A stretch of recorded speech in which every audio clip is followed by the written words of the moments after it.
Station, this is Houston. Are you ready for the event?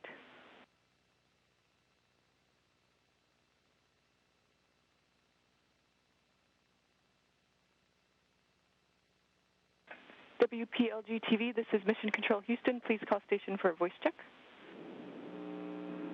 Station, this is Gio Insignares with WPLG-TV. How do you hear me?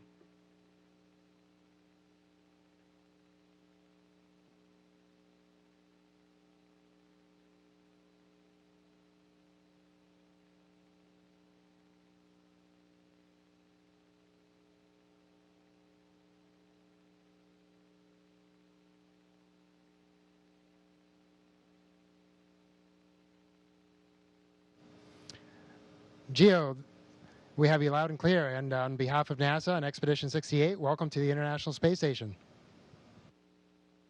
Wonderful. Thank you, guys. Well, it's not often you get to talk to a couple astronauts from the International Space Station, let alone one from South Florida as well. So first things first, tell me, what exactly is the kind of work you guys are doing up there? What's the research you're accomplishing? And honestly, what's a regular day look like up in space versus what a typical 9 to 5 looks like all the way down here? Yeah, that's one of the beauties of being up here. Obviously, we get some amazing views, but every day is different. You know, sometimes we get really lucky and we get to do something really cool like a spacewalk, but sometimes we get to do really cool science. Right now, we're growing tomatoes. We're looking at different cooling systems for computer systems. We're even doing research on ourselves. A lot of times we do maintenance on the station itself, right, because we have to keep it up and running. But the bottom line is every day is different, and that's one of the things that makes it being up here really cool.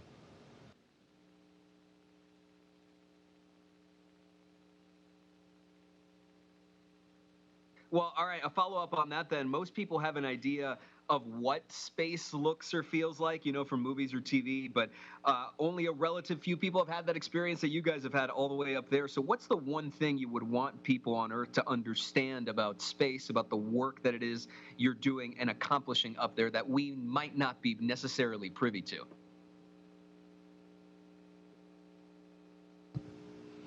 Hey, Gio. Well, yeah, we are very fortunate to be up here, very fortunate to be part of this team.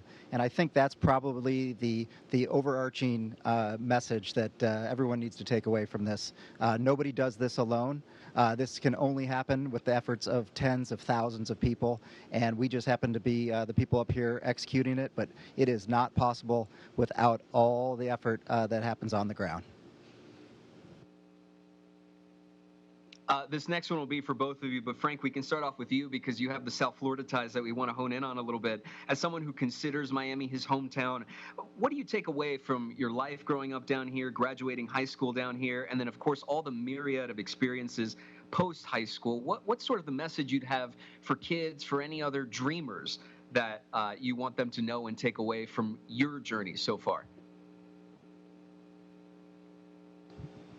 Yeah, you know, I love Miami, first of all. I always miss it. We love going back, visiting cousins and friends. I have some lifelong friends down there. And the culture, the food, the people, right? I just really enjoy my time down there. So hoping to show these guys around once we get back. And also the Russian cosmonauts that I flew up with. You know, I'm hoping to bring them down there and show them around. You know, but what I always take with me, no matter where I've been in the world, is the family, right, that we are down in Miami. We're all from different nations and different cultures, and yet we come together and form a Miami vibe that's different than anywhere else.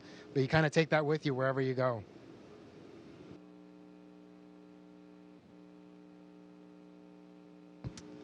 Just real quickly, the way I ended up here is something I call academic courage. A lot of these things that we do seem really daunting and really overwhelming at first.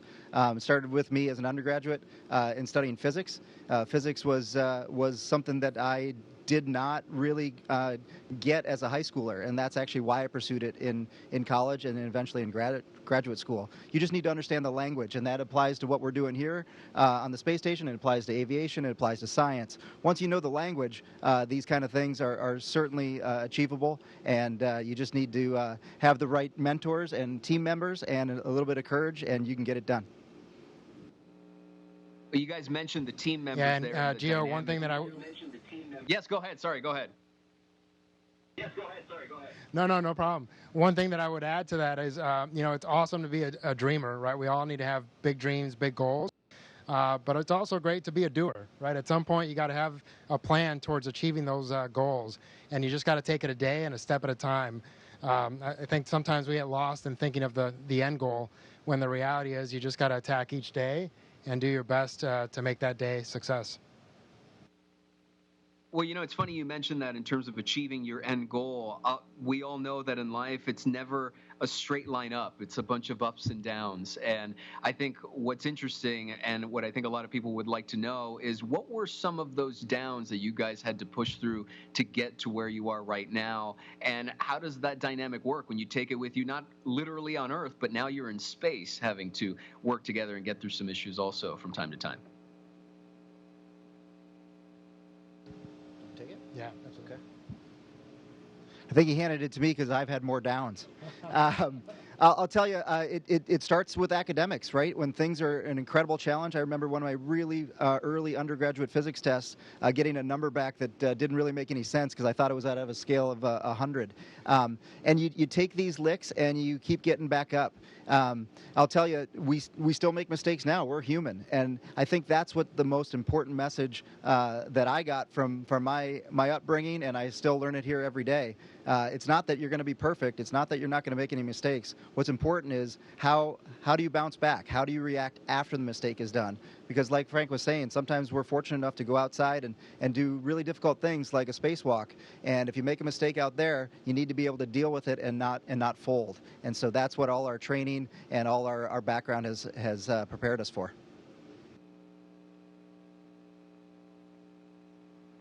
As we wrap up here with a couple minutes left to go, I'm curious about the dynamic when it comes to the team effort, because we like to talk about team effort and working together and accomplishing, a unique set of goals. But when you're working at the International Space Station, it's obviously it's cross world. You're working with teams from around the world, not just from one particular city or one particular country. So what's that dynamic been like for you guys up there? And what's the takeaway that we can learn from working with a bunch of different people in space and apply it down here on Earth? Yeah, Gio, hey, that's actually really well said, because like we've said over and over, it is a team effort.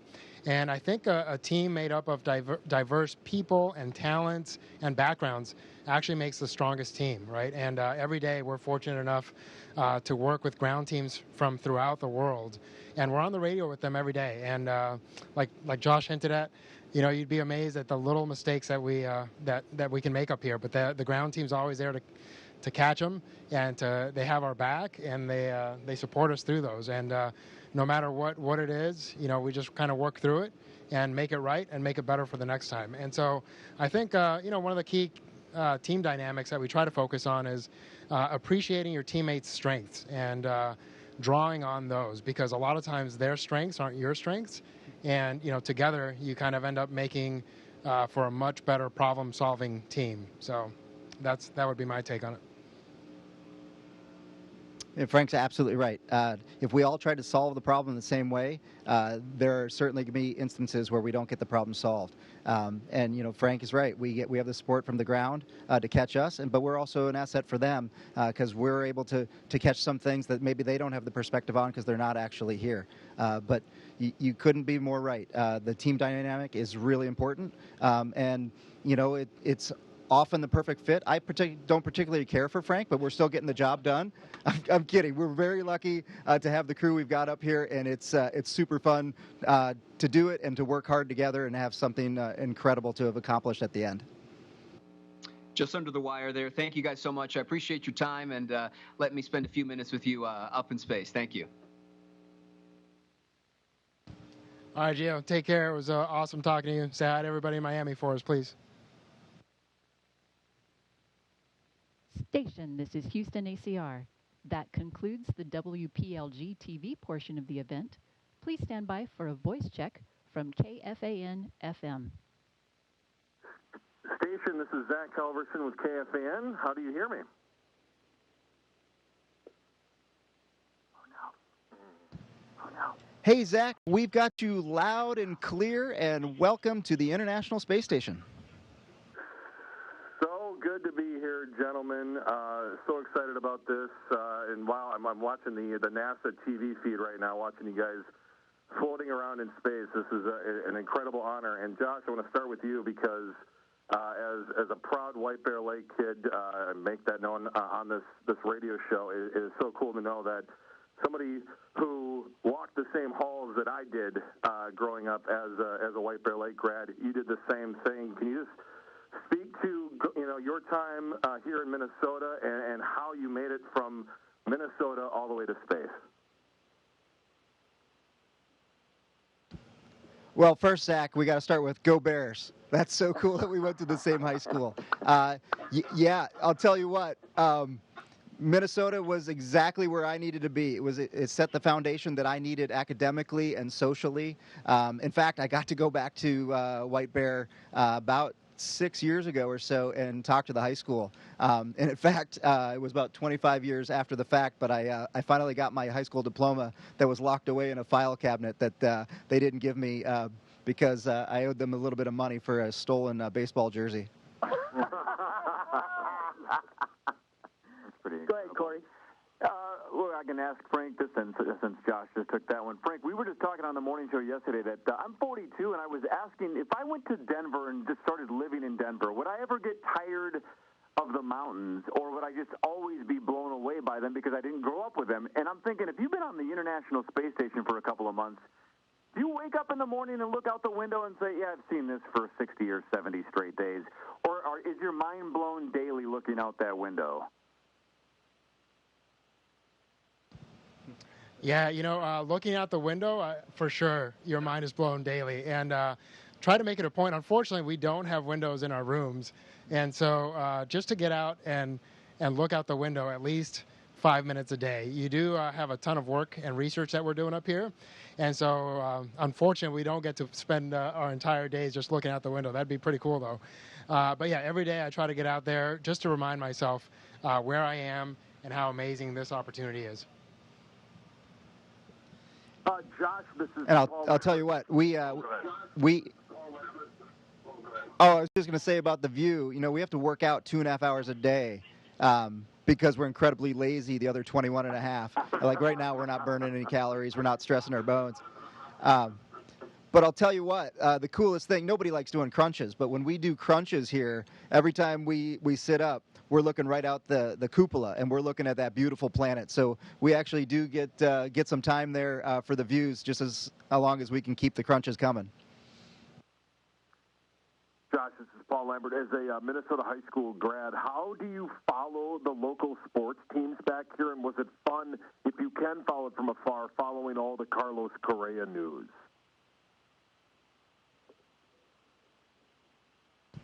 Well, I'll tell you what, it's a little easy for me, coincidentally, to follow local sports because my two nieces are great little athletes down there in Wayzata.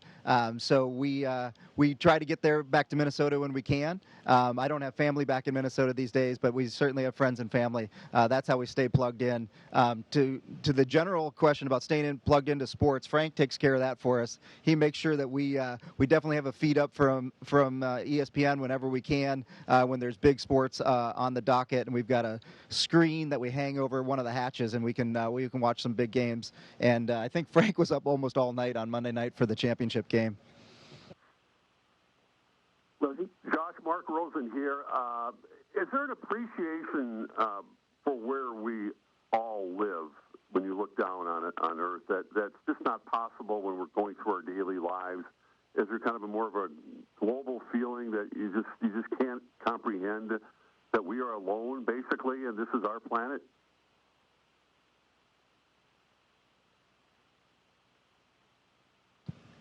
I will tell you, the perspective we get up here is a bit overwhelming. When you look down on that beautiful planet, and by the way, there is no part of the planet that isn't beautiful. You just see how incredibly lucky we are. We've won the lottery in terms of the universe. We've got this beautiful but incredibly fragile atmosphere that keeps us alive, and it is just it puts things in perspective because you can look down and you know that, hey, some groups of people aren't getting along, and you can realize, wow, it's not worth it. We all are in the same boat, literally, in this universe, and some of the things that we're not getting along about are certainly not worthwhile when you've got this kind of perspective. Hello, gentlemen. Chris Hockey of the Power Trip Morning Show here in Minneapolis. Honored to talk to you both, Josh and Frank. And by the way, if you're just tuning into the Power Trip, we are talking live to the International Space Station as we speak. Frank Rubio, if you don't mind, I'm not sure how to address you, so I'm just going to call you Frank. I was reading your bio. You're both such impressive individuals. You've done so much in your lifetimes. And I was wondering, knowing in all the dangerous situations you've been in, Frank, including, by the way, being a battalion surgeon for the 3rd Battalion, 10th Special Forces Group in the U.S. Army, you get up to the space station, and I would guess everything seems to be very just serene. Do you have to remind yourself that you are in danger at any moment because of things that could go wrong up there when it's so serene all the time? Feeling good until then. Yeah, neither of us were actually aware of that until you just said it. So, no, I think one of the things that we're both fortunate enough to have a military background, and so not just having the honor of serving our country, but also having that background that has put us in kind of harm's way time and time again. And while it's an honor to do that, the one thing you learn is really just to compartmentalize and just kind of put that away because you need to focus on the task at hand. And so I think up here, honestly, I think those things cross your mind right before launch. But then as soon as the rocket ignites, you're focused on the rocket and getting it up here safely. Same thing when you're stepping out of the hatch for your first spacewalk, right? You think about what you're doing for a split second, and then for the next 8 hours, you're really focused on getting your job done and doing it right. So yeah, I think we've all kind of learned that task of compartmentalizing throughout our lives, and we're all pretty good at it. Hey guys, Mark Parrish. Frank's absolutely right, and I think it speaks to our training. Sorry, I stepped on you. Go ahead. No, I think I did step on you guys. Sorry, guys. Mark Parrish. I'm really. I don't know if you guys have gone through this yet. If you've gone out to outer space and come back to Earth, but I'm wondering about getting back home and what's it like to walk. I mean, getting off a boat after an hour or two is a little bit. The legs are a little bit weak there. So I wonder what you guys are like when you get home. Yeah, so Frank's going to land on terra firma, and I'm going to land on the water. And as a Navy guy, I've had plenty, so I don't necessarily need that extra time on the water. But you're right. We are, even though we've been working out a ton, our vestibular system is kind of a mess, and Frank can probably talk to that a little bit more as a physician. But yeah, the first couple weeks are, just trying to get back on your feet, quite literally sometimes, and we're probably not driving a car for 2 weeks or so, and probably not flying an airplane for even a couple more. Guys, last question, and I thought, when we were planning this out, I thought about how, few people get the opportunity to talk to people in space, but then you think about the fact that the number of people who've been to space is still in the hundreds. Can you talk about the honor and the privilege it is to be up there and be able to see this planet from above? Yeah, it's absolutely humbling, really, is the bottom line. Not just to have that privilege, but also to represent the amazing teams that we're a part of, right? The NASA team, the military, the Navy, the Army, our states. So yeah, I mean, every day you look out that window, you feel amazed, but also every day you kind of think about what an amazing honor and a privilege this is. And that's kind of motivates you to do your best. And so, yeah, hopefully more and more people will get this opportunity, and we look forward to helping to make that happen. Josh, Cassada, Frank Rubio, thank you so much for joining us, guys. Best of luck with the rest of your mission. And Josh, if you ever find yourself back in Minnesota, please feel free to swing by the studio. We'd love to have you in. Oh, that sounds awesome. I'd love to take you up on that. Guys, thanks a lot for coordinating this. It's been all our pleasure. And, again, you can't say it too often. Go Bears. Thank you, gentlemen. Wow, what an honor. And well done. Well done there for Zach Halverson. Nice job, Zach.